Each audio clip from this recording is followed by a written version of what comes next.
Richard is 86 and destitute, even though he worked and saved for his retirement all his life. I sold my house, invested the money, and that was it. I got nothing now. Just imagine what it must be like to work hard all your life and then face desperate poverty in your twilight years. Richard is just one of thousands of elderly Zimbabweans who have been robbed of their right to grow old with dignity. Zimbabwe has suffered political turmoil for over a decade. Total mismanagement of the economy caused hyperinflation and led to the collapse of the Zimbabwean dollar, which has left savings and pensions utterly worthless. Now the US dollar has become Zimbabwe's currency, and once again there's food to buy, as long as you have dollars. That's where Homes in Zimbabwe, or HIZ, a UK-registered charity, steps in.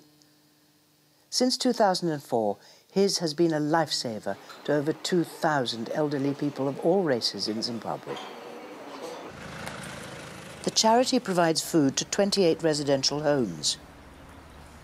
It also supports a soup kitchen and an organisation called SOAP, which stands for Save Our Aged People, and is a network of volunteers who deliver food parcels to elderly people struggling to survive in their own homes. It's always a pleasure when I know they are here, when I hear the hooter, especially when Dave used to come, we hear the hooter and we were off down the stairs to go and fetch our parcel, which is, as I say, an absolute godsend to us. Do it then, otherwise we... The Verity Am Soup Kitchen in Bulawayo is run by a group of dedicated volunteers who cook meals for up to 85 destitute elderly people. It costs just £8 to feed one person for a whole month. And there's nobody to turn to, there's no bank balance anymore. There's no pension coming in, so the only thing is the soup kitchen. We're very grateful for what we do doing. Thanks very, very much. We really do appreciate it, promise you. The times are hard, you know, all over. Bulawayo is Zimbabwe's second city.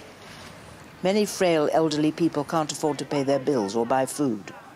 The property market has collapsed, leaving them stranded in houses they can't sell. To go shopping, it's almost impossible. For a healthy man to go to the shops would take him an hour to walk there. For me to go there, I don't know how long it would take. It would take the best part of a day there and back, if I had the money. Here you guys go. The one thing that keeps Olive and Bill going is the knowledge that once a month, SOAP will deliver a food parcel on their doorstep, paid for by Homes in Zimbabwe. You have to be careful. If it doesn't arrive, they don't eat. We had a bit of rain.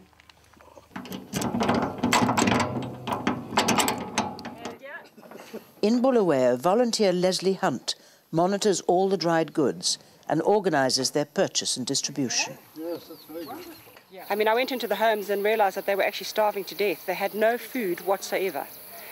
We decided to start a trust fund where we could bring in food for these people so that they wouldn't be starving anymore.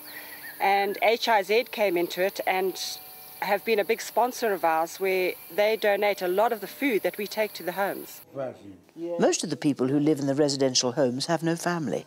The few who do get help from relatives spend the money on the escalating cost of frail care. Without Homes in Zimbabwe, the homes could not afford to feed their residents. I don't know what they give me. Anna is almost blind. Until recently, she was also destitute and starving. Before I came here, I didn't even have a blanket to keep me warm. Now I have people who really care about me. It's wonderful. Her luck changed when she came here to Melford Farm Community Trust near Harare. It's home to 21 elderly people who would otherwise have nowhere to live and nothing to eat.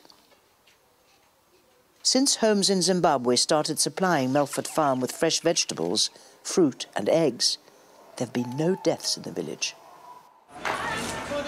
Every Wednesday in Harare, fruit, vegetables and eggs are delivered from a local farm to a central point.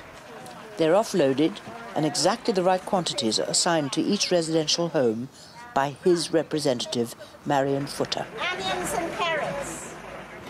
Then the volunteer drivers deliver it to the homes. Altogether, I look after 22 homes.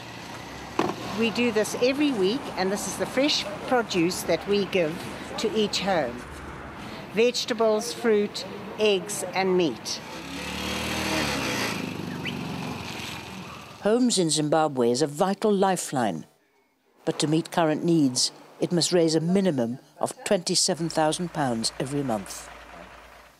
Homes in Zimbabwe spends no money on advertising and meticulously monitors the purchase and distribution of the food to ensure value for money and security. Your support means a lot to us and everything to those we look after. Thank you.